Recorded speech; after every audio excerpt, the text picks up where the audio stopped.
Good morning, class. In previous class already I taught you about the definition, type, diagnosis, clinical features, pathological changes in the patient with heart failure. So today topic is medical, surgical and nursing management of heart failure. Firstly start from the medical management. So in this our aim is to maintain the normal blood pressure in patient with heart failure, because due to the increased blood pressure in the heart, it damage our blood vessels and decrease the heart function. So for this we will give some antihypertensive drug, that is angiohypertensin converting enzyme, angiotensin 2 receptor blocker, inotropes, beta blockers, diuretics, aldosterone antagonist, digoxin. So this is the medication which is used in case of heart failure. So first one is angiotensin converting enzyme inhibitors. These drug helps to lowering the blood pressure, and especially used in the patient with systolic heart failure. For example, enalapril, lisinopril, captopril. Next one is angiotensin 2 receptor blocker. The function of angiotensin 2 receptor blocker are same like a ACE inhibitor. They also reduce the blood pressure and also dilate the blood vessels. And the example of angiotensin 2 receptor blocker, that is losartan and valsartan. It is also called statin. Third one is inotropes. It used to improve the pumping function of the heart and maintain the blood pressure. Next one is beta blocker, for example metoprolol and bisoprolol. They also reduce the heart rate and also reduce the blood pressure, and they also limit or reverse some of the damage to the heart, and especially in case of systolic heart failure patient. And diuretics, it is used, it is often called as a water pills. The most common diuretics which is used in case of heart failure, that is Lasix, or also called furosemide, and to decrease the fluid level in the lungs and help the patient to prevent from the pulmonary edema as well as edema and ascites. Next one is aldosterone antagonist. These are potassium sparing diuretics which also have additional property that may help the people with the severe systolic heart failure patient. For example, spironolactone. And next one is digoxin. It is also called digitalis, and it increases the strength of heart muscles during the time of ventricular contraction, and it also slows the heartbeat and reduce the symptoms of heart failure, and as well as improve the function of the heart. Next one is surgical management. So there are some surgical management which is important. First one is coronary artery bypass surgery.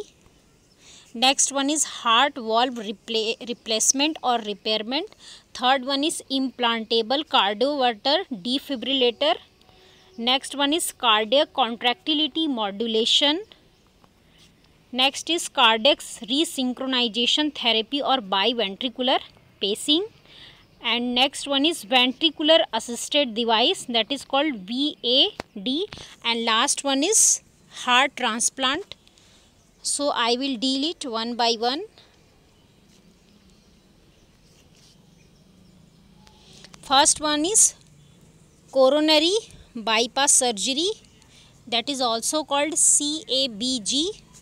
If severe, it is performed when someone have severely blocked artery which are contributing to heart failure. ऐसे patient में ये perform किया जाता है जिनमें जो coronary arteries है वो बहुत ज़्यादा ब्लॉक्ड हो गई है, जिसकी वजह से हार्ट में जो ब्लड सप्लाई है वो अफेक्ट हो रही है. इस प्रोसीजर में हम क्या करते हैं, in this procedure blood vessels from the leg, arm और chest bypass a blocked artery in the heart to allow the blood to flow through heart more freely. जैसे कि आप यहाँ पे पिक्चर्स में देख सकते हैं, ऑलरेडी यहाँ पे ये जो आर्टरी है क्लॉग्ड हो गई है, जिसकी वजह से यहाँ पे नेक्रोसिस हो रहा है, तो यहाँ पे हम बाईपास कर देते हैं। बाईपास में हम क्या करते हैं, दूसरी जो आर्टरी जो बिल्कुल फ्रीली मूव हो रहा है, जिसमें जो ब्लड का सर्कुलेशन अच्छे से हो रहा है, हम उस आर्टरीज़ को क्या करते हैं, दूसरी आर्टरी के साथ हम जो आर्टरी जहाँ पे क्लॉग्ड है या ब्लॉकेज, हम उसके साथ उसको कनेक्ट कर देते हैं। This is called bypass surgery. So ये उन पेशेंट में परफॉर्म किया जाता है, स्पेशली जिसमें जो patient with like CAD coronary artery disease वाले जो पेशेंट रहते हैं, उनमें हम परफॉर्म करते हैं। और इसमें जो क्लॉग्ड आर्टरी होती है उसके साथ हम वहाँ से उस पार्ट को कट करते हैं, और जो दूसरी हेल्दी आर्टरी है जिसमें ब्लड का सर्कुलेशन बहुत अच्छे से हो रहा है, उसके साथ हम इसको कनेक्ट कर देते हैं। Next one is heart valve repayment and replacement.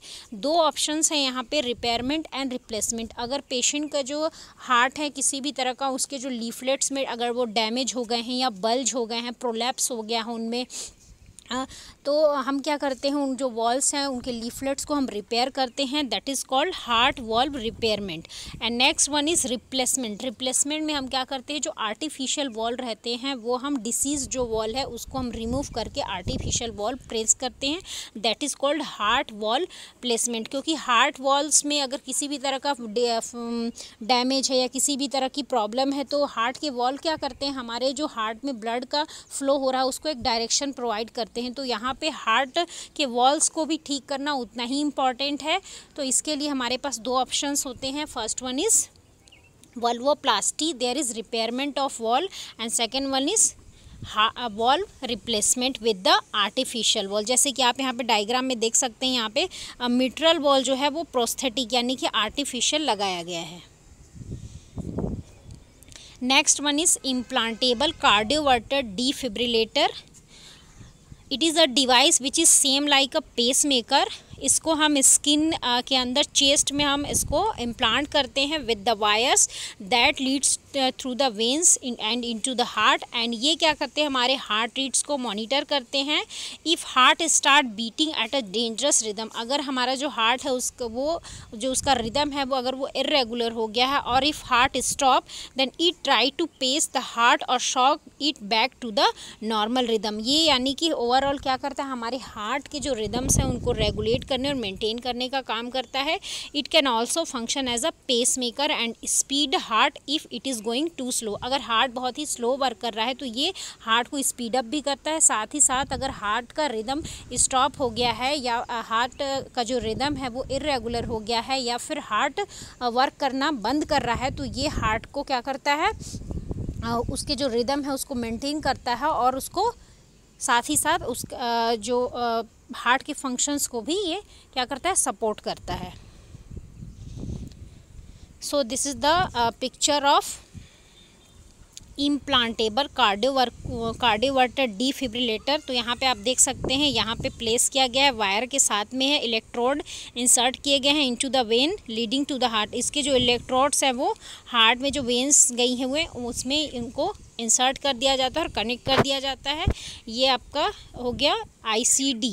और सेम जैसा देख सकते हैं, जैसे कि हम पेस मेकर अप्लाई करते हैं तो उसमें भी हम सेम वही करते हैं। So there is also placement of electrode in heart. जो पेस मेकर के जो इलेक्ट्रोड्स रहते हैं उनको हम हार्ट पे प्लेस करते हैं। सेम ऐसा ही हमने यहाँ पे इम्प्लांटेबल डिफिब्रिलेटर में क्या किया, इसके जो इलेक्ट्रोड्स है उसको हमने वेन्स में इंसर्ट किया है। Next one is cardiac contractility modulation. इसमें आपको नाम से समझ में आ रहा होगा, कार्डियक कॉन्ट्रैक्टिलिटी मॉड्यूलेशन में क्या होता है, ये जो कार्डियक कॉन्ट्रैक्टिलिटी यानी कि जो हार्ट का जो कॉन्ट्रैक्शन है उसको ये मॉडिफाई करता है, modulation. It is a treatment for the people with moderate to severe left ventricular systolic heart failure. Left sided जो हार्ट फेलियर पेशेंट होते हैं, specially in case of systolic heart failure, जिसमें कि पेशेंट को blood flow impaired हो रहा है, तो इस केस में क्या होता है, ये वेंट्रिकल्स के कॉन्ट्रैक्शन को कॉन्ट्रैक्चुअल एबिलिटी को, उसके स्ट्रेंथ को बढ़ाता है, और as well as it also improve the heart pumping capacity. Heart की जो पंपिंग कैपेसिटी है उसको भी ये इम्प्रूव करता है। सो this is the example of cardiac contractility modulation monitor. So this is the monitor. यहाँ पे आप देख सकते हैं ये मॉनिटर इससे हार्ट से कनेक्ट है और ये क्या करता है, हमारे वेंट्रिकुलर कॉन्ट्रैक्शन और हार्ट की पंपिंग कैपेसिटी दोनों को ही ये हेल्प करता है, साथ ही साथ उनको इन्हेंस करता है। Next one is cardiac resynchronising therapy और biventricular pacing. So a biventricular pacemaker which send the electrical impulse to the both of the lower chamber, left chamber and right chamber, that means left ventricle and right ventricle, so that they pump in a more efficient and coordinated manner. तो ये जैसे कि अभी मैंने आपको pacemaker के बारे में बताया, so this is the cardiac resynchronisation therapy और biventricular pacing. Next one is ventricular assisted device. It is also known as mechanical circulatory support. It is implantable mechanical pump that helps to pump the blood from the lower chamber of the heart to the rest of the body. ये क्या करते हैं, ventricular assist device का मतलब ये ventricular को assist करते हैं और ये हमारे वेंट्रिकल से जो लोअर चैम्बर्स हैं, जो हमारे हार्ट के वेंट्रिकल्स हैं, उनसे बॉडी को ब्लड सप्लाई ये करते हैं, यानी कि ये ब्लड को पंप करते हैं from the ventricles to the rest of the body. And it is also implanted into the abdomen or chest, and it is attached to a weak heart to help it to pump the blood to the rest of the body. और ये क्या करते हैं, हमारे जो heart है उसको help करते हैं to pump the blood to the rest of the body, यानी कि बॉडी को ब्लड सप्लाई करने में ये हार्ट की हेल्प करते हैं. This is the picture of ventricular assisted device. यहाँ पे आप देख सकते हैं. And last surgical management, that is heart transplantation. Heart transplantation कब पॉसिबल है, जब पेशेंट के लिए कोई एक हमारे पास डोनर अवेलेबल हो, है ना, और अगर कोई अनदर ऑप्शन नहीं है जिससे कि हम पेशेंट को ट्रीट कर सकते हैं, देन लास्टली ऑप्शन जो रहता है हमारे पास हार्ट ट्रांसप्लांटेशन का रहता है. And last is nursing management. So nursing management, first one is nursing assessment. In this firstly we will take the vitals of the patient, take daily weight, assess the breathe sound, presence of jugular venous distension in case of left sided heart failure. We will check for the capillary refill, preload and afterload, presence of hepatomegaly which is a sign of right sided heart failure, presence of ascites or edema, and also monitor the grade of edema, monitor the ECG changes, electrolyte levels, digoxin level if patient taking digoxin in or digitalis because for the digitalis poisoning, and also assess the level of pain, intake and output, assess the degree of discomfort, monitor for the restlessness, anxious behavior of the patient, and also monitor for the bowel function. Next, nursing diagnosis. First one is decreased cardiac output related to ventricular damage, ischemia and restriction secondary to fluid overload. Patient का cardiac output decrease हो गया है. किस लिए decrease हुआ है, क्योंकि ventricles हैं वो डैमेज हो गए हैं, वहाँ पे इस्कीमिया हो गया है, एंड सेकेंडरी फैक्टर्स क्या है कि फ्लूइड ओवरलोडेड हो गया है. Next one is impaired gas exchange related to increase pulmonary interstitial fluid accumulation secondary to pulmonary edema, altered tissue perfusion related to imbalance between the oxygen demand and supply, ineffective breathing pattern related to imbalance between oxygen demand and supply, anxiety related to breathlessness from inadequate oxygenation, excess fluid volume related to the heart failure syndrome, activity intolerance related to decreased cardiac output and decreased tissue perfusion, powerlessness related to chronic illness and hospitalization, ineffective therapeutic regimen management related to lack of knowledge. So this is the diagnosis for the patient with heart failure. Next is nursing management. So first is provide oxygenation. For this we will firstly evaluate the ABG analysis of the patient, then provide the semi-polar position of the patient, administer the oxygen therapy by the nasal cannula at the 2 to 6 liter per minute as ordered. Next one is promoting the rest and limited activity. Activity should progress through simple to complex. Patient जैसे जैसे recover हो रहा है हमको उसको जो भी उसकी डेली रूटीन एक्टिविटी उसमें साथ ही साथ हमको असिस्ट भी करना और हेल्प भी करना है। Then gradual ambulation is encourage to prevent the risk of venous thrombosis and embolism due to prolonged immobility. अगर पेशेंट काफ़ी दिनों तक अगर बेड रेस्ट में रहेगा तो प्रेशर सोर्स अल्सर बनने लगेंगे, तो पेशेंट के मोबिलाइजेशन को हमको मोबिलिटी को प्रमोट करना है। Assess for the sign of activity intolerance, especially if patient feel breathing difficulty, fatigue, increase pulse rate, etc. Decrease the anxiety.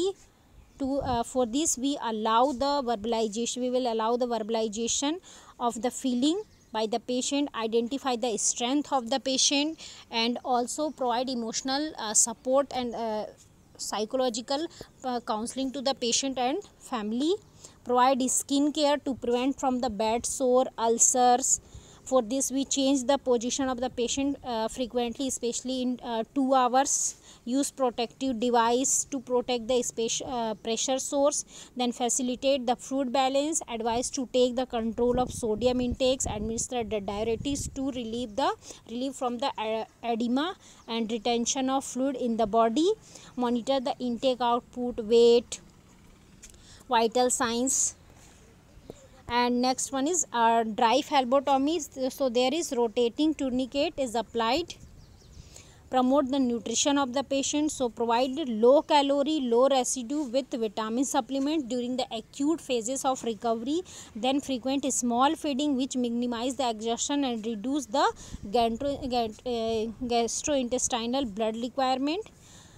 And next is no added salt diet is provided, and advise the patient to take low salt diet.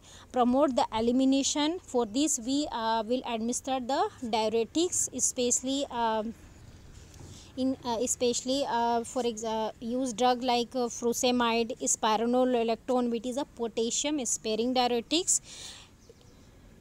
Facilitate the learning. For this teach the client and his family about the disorder and self care, about the home care management of patient for the heart failure.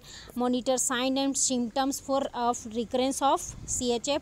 Patient को इस चीज़ के लिए भी monitor करना है कि फिर से जो कंजस्टिव हार्ट फेलियर के जो साइन एंड सिम्टम्स है like weight gain, loss of appetite, breathing difficulty, orthopnoea, oedema, coughing, ये सारी चीज़ें फिर से पेशेंट में रिकरेंट यानी कि फिर से पेशेंट में अगेन एंड अगेन वो सिम्टम्स हमको दिखाई तो नहीं दे रहे हैं, तो इस चीज़ के लिए भी पेशेंट को मॉनिटर करना है.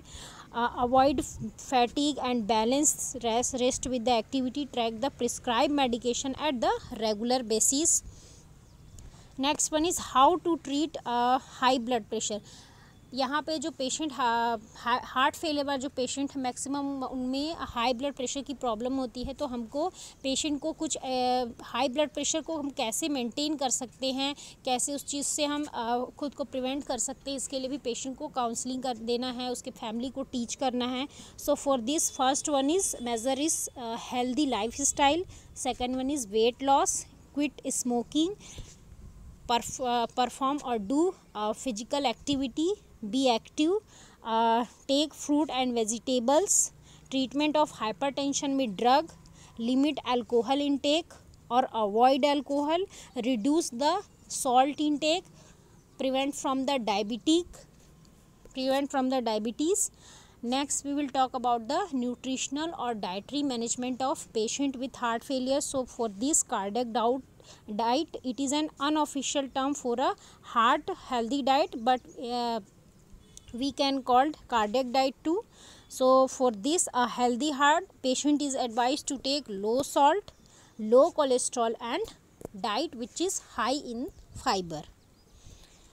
So there are some food which are listed for the healthy heart: fish, healthy nuts, flax seeds, dark beans, tomato. इसके अलावा और भी बहुत सारे लो सोडियम डाइट हैं, उन लो सोडियम रिच जो फूड है उसके लिए भी हम पेशेंट को एडवाइस कर सकते हैं. साथ ही साथ दो तरह के कोलेस्ट्रॉल होते हैं. एक होता है LDL cholesterol, that is low density lipoprotein, और सेकेंड होता है HDL that is high density lipoprotein. तो दो तरीके के कोलेस्ट्रॉल होते हैं। सभी जो फैट है वो हमारी बॉडी के लिए बैड नहीं होता है, लेकिन एक जो फैट होता है वो बैड होता है, एक गुड होता है। तो जो गुड फैट होता है that is HDL high density lipoprotein, और जो बैड कोलेस्ट्रॉल होता है that is low density lipoprotein. तो पेशेंट को हमको एडवाइस करना है कि आपको लो डेंसिटी लाइपोप्रोटीन वाले जो फूड है, फूड मटेरियल्स हैं, फूड स्टफ़्स हैं, उनको अवॉइड करना है, और हाई डेंसिटी लाइपोप्रोटीन वाले जो फूड स्टफ़ हैं, जो फूड्स के सोर्सेस हैं, उनको आपको अपनी डाइट में लेना है। Heart failure topic is completed. Next we will discuss the new topic. Thank you.